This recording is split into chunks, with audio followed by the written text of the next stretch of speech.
Poderia uma cor definir um destino, silenciar uma voz, ofuscar o brilho de uma ideia?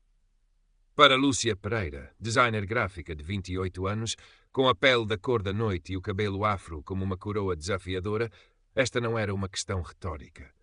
Era o ar que respirava, a sombra que a seguia pelas ruas calcetadas de uma Lisboa que, embora se pintasse de multicultural, ainda tropeçava nos seus próprios fantasmas coloniais. No seu pequeno apartamento-estúdio na Graça, onde o cheiro a café se misturava com o de tinta fresca e papel, Lúcia sentia o pulsar da cidade, um ritmo que ela tentava traduzir em formas e cores, em identidades visuais que contassem histórias. Histórias que muitas vezes pareciam destinadas a permanecer sussurradas.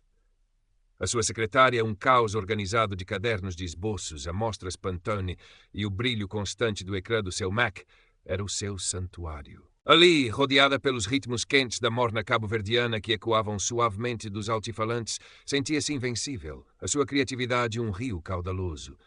Mas bastava um e-mail, um olhar na rua, uma porta entreaberta no mundo corporativo, para que a armadura invisível do seu talento parecesse estilhaçar-se contra o muro da indiferença polida, do preconceito velado. Desta vez, a porta entreaberta chamava-se Criativa Global, uma das mais prestigiadas agências de publicidade de Lisboa, aninhada num edifício imponente na Avenida da Liberdade. A oportunidade, o rebranding da Estrela Dourada, uma marca de champanhe de luxo, cujo nome evocava um glamour quase mítico. Para Lúcia, conseguir este projeto não era apenas um degrau na carreira. Era a validação, a prova de que a sua voz, a sua visão, importavam. Era a oportunidade de inscrever a sua narrativa num espaço que parecia desenhado para a excluir. Durante semanas, Lúcia mergulhara na Estrela Dourada. Investigara a sua história oficial, polida e superficial como as páginas de uma revista de luxo. Desenvolvera conceitos que respiravam a sua própria estética, uma fusão de elegância contemporânea com uma profundidade cultural que ia para além do esperado. A sua proposta era vibrante, ousada, mas acima de tudo autêntica. Sentia nos ossos que era boa, que tinha algo único a oferecer. A ansiedade, contudo, era uma companheira constante. Um frio na barriga que nem o calor do sol lisboeta conseguia dissipar completamente. O dia da reunião chegou, envolto numa luz outonal que dourava as fachadas pombalinas. Lúcia escolheu a sua roupa com cuidado. Um vestido de corte simples, mas de uma cor viva, complementado por acessórios artesanais que contavam a sua história. O seu cabelo hoje estava solto, uma nuvem negra que emoldurava um rosto de traços finos e olhos que brilhavam com uma mistura de nervosismo e determinação. A Criativa Global era exatamente como imaginara. Um espaço amplo, minimalista, onde o silêncio era apenas quebrado pelo teclar discreto em computadores de última geração e pelo aroma caro de um qualquer ambientador exclusivo. Sofia Antunes, uma jovem assistente de marketing de sorriso nervoso e olhar curioso, foi quem a recebeu. Havia uma gentileza genuína em Sofia que Lúcia apreciou, um pequeno farol de humanidade naquele oceano de profissionalismo estudado. A sala de reuniões parecia um aquário gigante com vista para o verde da avenida. E lá estava ele, Bernardo Vasconcelos, o diretor criativo, a personificação do poder e da elegância discreta que a agência tanto prezava. Alto, impecavelmente vestido num fato cinzento que parecia moldado ao corpo, cabelo grisalho nas têmporas, óculos de designer pousados no nariz aquilino. O seu aperto de mão foi firme, o sorriso polido, mas os seus olhos, Lúcia notou, fizeram um rápido scan da cabeça aos pés, demorando-se uma fração de segundo a mais no seu cabelo, nas suas escolhas de vestuário. Lúcia respirou fundo e começou a sua apresentação. A sua voz, inicialmente um pouco trêmula, ganhou firmeza à medida que mergulhava nos seus conceitos, a paixão pelo projeto a transbordar. Mostrou os seus estudos de cor, as tipografias que desenvolvera, as narrativas visuais que propunha para rejuvenescer a Estrela Dourada, para a conectar com um público mais diverso e consciente. Quando terminou, houve um momento de silêncio. Bernardo tamborilava com os dedos na mesa de vidro. Interessante, Lúcia, disse ele finalmente, a voz aveludada, mas com um quê de condescendência que não lhe escapou. Uma abordagem vibrante. Talvez demasiado vibrante para a Estrela Dourada. A marca tem uma herança de elegância discreta, de um certo classicismo europeu. O seu trabalho, embora tecnicamente competente, parece-me um pouco étnico demais para o nosso público-alvo, um pouco nichado. Étnico? Lúcia sentiu o sangue a subir-lhe ao rosto, mas manteve a compostura. A minha intenção foi criar algo universalmente apelativo, mas com uma alma, uma história que ressoasse para além do convencional. Bernardo sorriu, um sorriso que não alcançou os olhos. Alma é importante, claro, mas no mercado de luxo, a sofisticação e a aspiração vendem mais do que digamos, a crudeza da autenticidade. Talvez pudesse explorar linhas mais limpas, uma paleta mais neutra, simplificar. Sabe o que quero dizer? Lúcia sabia. Sabia demasiado bem. Simplificar era o eufemismo para apagar, para neutralizar, para branquear. Sentiu o olhar de Sofia sobre si, um misto de admiração pela sua coragem e embaraço pela atitude do chefe. A reunião terminou com promessas vagas de feedback e um aperto de mão que lhe pareceu ainda mais frio que o primeiro. Saiu da criativa global com um amargo na boca. O sol da Avenida da Liberdade parecia agora demasiado brilhante, quase agressivo. Lisboa, a sua cidade, parecia-lhe subitamente mais cinzenta. Étnico demais. A palavra ecoava na sua mente como um insulto. O seu trabalho, a sua essência, reduzidos a um rótulo exótico, a algo que precisava de ser domesticado para caber nos moldes estreitos de Bernardo Vasconcelos. Nos dias que se seguiram, o feedback formal da agência chegou, tão vago e evasivo como Lúcia esperava. Pedia-lhe ajustes, que na prática significavam despir a sua proposta de toda a sua originalidade. O dilema instalou-se. Deveria ceder? Engolir o orgulho e o preconceito implícito, adaptar o seu trabalho para conseguir o contrato que tanto ambicionava. A ideia repugnava. Lembrou-se de um professor na Faculdade de Belas Artes, um homem que elogiava a intuição natural. Dos seus colegas brancos, enquanto dissecava os seus próprios trabalhos com um criticismo feroz, sempre à procura de uma falha, de uma justificação para a sua subestimação velada. Lembrou-se de um professor na Faculdade de Belas Artes, um homem que elogiava a intuição natural dos seus colegas brancos, enquanto dissecava os seus próprios trabalhos com um criticismo feroz, sempre errado. Aquele sentimento de ter de provar constantemente o seu valor, de ter de ser 2 vezes melhor para ser considerada metade tão boa, voltou com força. Numa tarde cinzenta, o telefone tocou. Era Sofia Antunes. A sua voz era baixa, quase conspiratória. Lúcia, desculpa ligar assim, mas eu precisava de dizer. O teu trabalho original era incrível. De verdade, não te deixes abater pelo Bernardo. Lúcia sentiu um pequeno calor a invadir-lhe o peito. Obrigada, Sofia, mas ele foi bastante claro sobre o que pensa. Ele é complicado, Sofia hesitou. Ele tem os seus favoritos. E entre nós há outros designers na corrida com propostas bem mais seguras e com o perfil que ele acha adequado. O eufemismo era claro. Eu só queria que soubesses que nem todos aqui pensam como ele. O teu conceito era fresco, poderoso.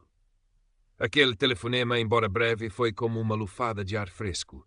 Confirmava os seus receios, sim, mas também lhe dava a certeza de que a sua visão não era loucura, que alguém a tinha visto, a tinha entendido.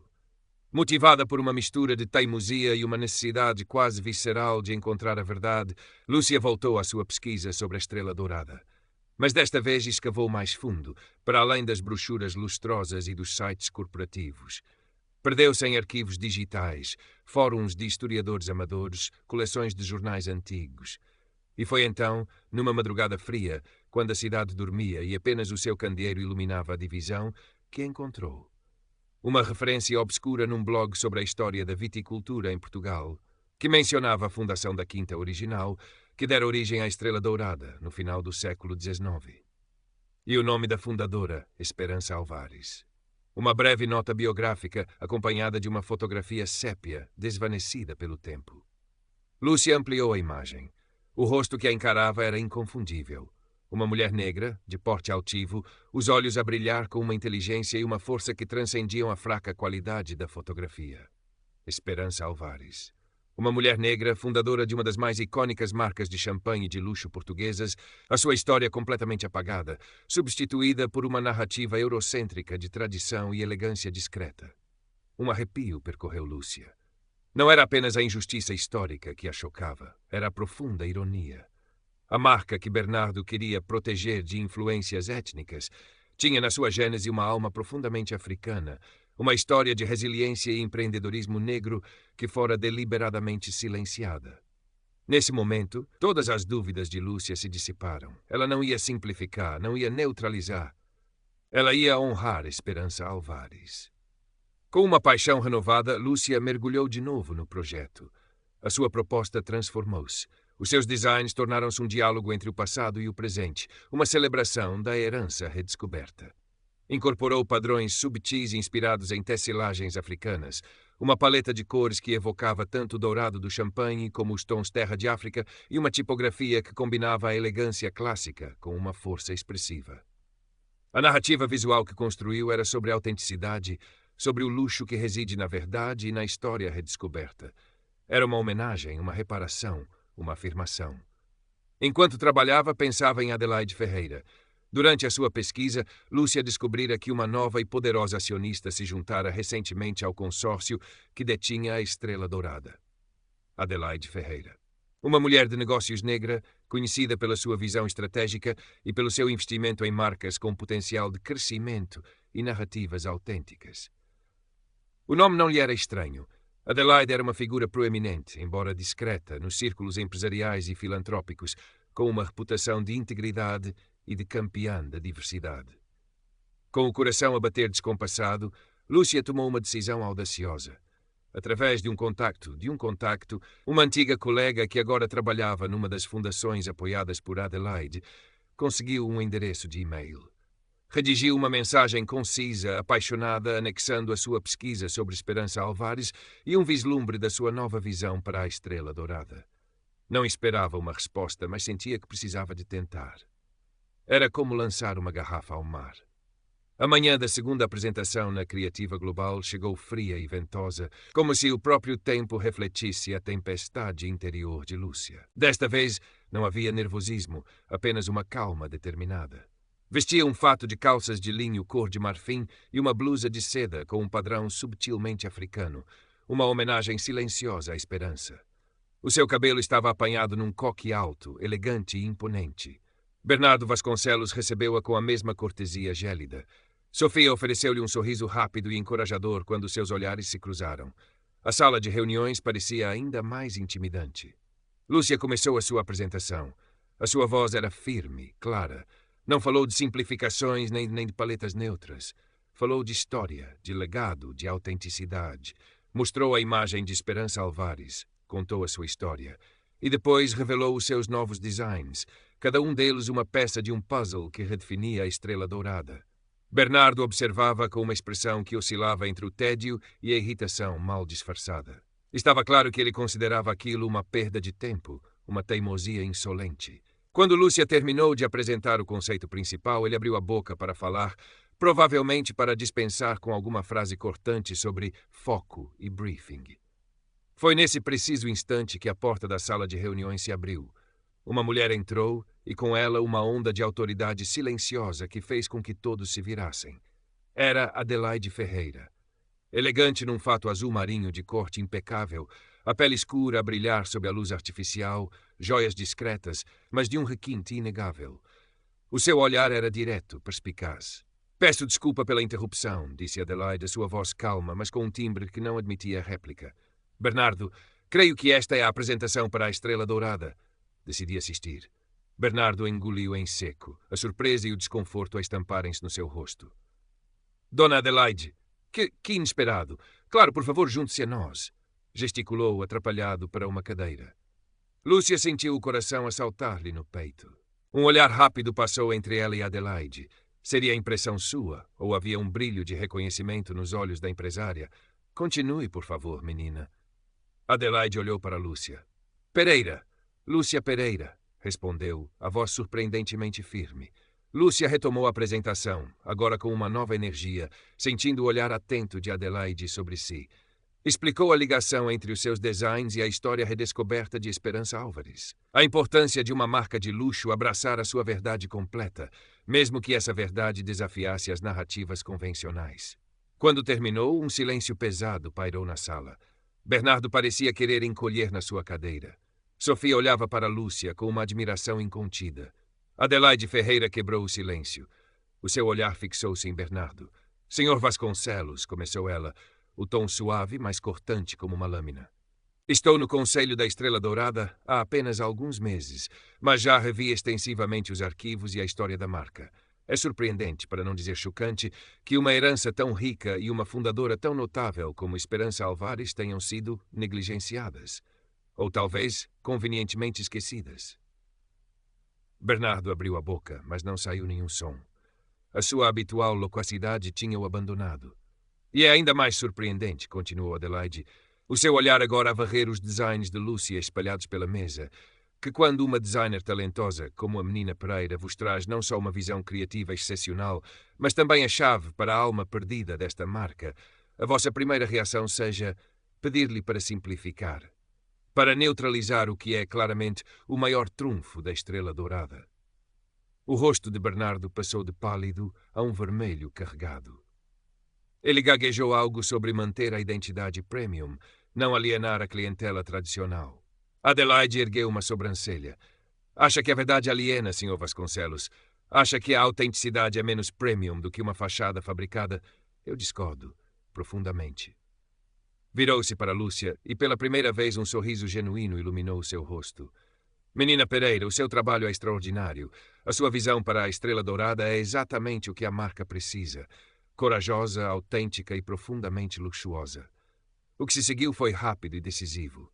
Adelaide Ferreira, com a sua autoridade de acionista principal, anunciou que a proposta de Lúcia seria a escolhida para o rebranding da Estrela Dourada.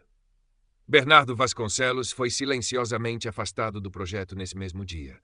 Nas semanas seguintes, um comunicado interno discreto anunciou a sua saída para perseguir novos desafios. A sua queda do pedestal da criativa global foi tão rápida quanto a sua arrogância fora visível. Constava nos corredores que a sua reputação na indústria, antes imaculada, sofrera um golpe do qual dificilmente recuperaria. Ele, que sempre julgara os outros pela aparência e pelo estatuto, via-se agora definido pelas suas ações míopes e preconceituosas. Lúcia, por outro lado, viu-se catapultada para o centro do projeto dos seus sonhos. Com o apoio total de Adelaide e uma equipa agora motivada por uma nova visão e talvez pelo receio saudável da nova dinâmica de poder, teve total liberdade criativa. O seu estúdio na Graça tornou-se um fervilhar de atividade, mas era um cansaço bom, o cansaço de quem constrói algo em que acredita profundamente. A nova campanha da Estrela Dourada, sob a direção criativa de Lúcia, foi lançada alguns meses depois. Era tudo o que ela sonhara e mais. As imagens eram sofisticadas, sim, mas também quentes, humanas, contando a história de Esperança Alvares de forma sutil e poderosa, ligando o champanhe a momentos de celebração autêntica, de legado e de resiliência. As imagens eram sofisticadas, sim, mas também quentes, humanas, contando a história de Esperança Alvares de forma sutil e poderosa, ligando o champanhe a momentos de celebração autêntica, de legado e de vamos. O slogan criado por Lúcia era simples e direto: Estrela Dourada, brinde à sua verdade. O sucesso foi imediato. A crítica especializada elogiou a coragem e a frescura da campanha. As vendas da Estrela Dourada aumentaram significativamente, atraindo um novo público, mais jovem, mais diverso, que se identificava com a mensagem de autenticidade. Lúcia tornou-se um nome falado, não apenas como uma designer talentosa, mas como alguém que ousara desafiar o status quo e resgatar uma história perdida. Sofia Antunes, que assistira a tudo com olhos arregalados, encontrou uma nova confiança. Com a saída de Bernardo, um novo diretor criativo, mais aberto e inclusivo, fora contratado por recomendação de Adelaide. Sofia sentiu-se finalmente livre para expressar as suas ideias, para defender um ambiente de trabalho onde o talento fosse verdadeiramente o único critério. Tornou-se uma aliada vocal da diversidade na agência. Numa noite fria de inverno, meses após o lançamento, Lúcia caminhava pela baixa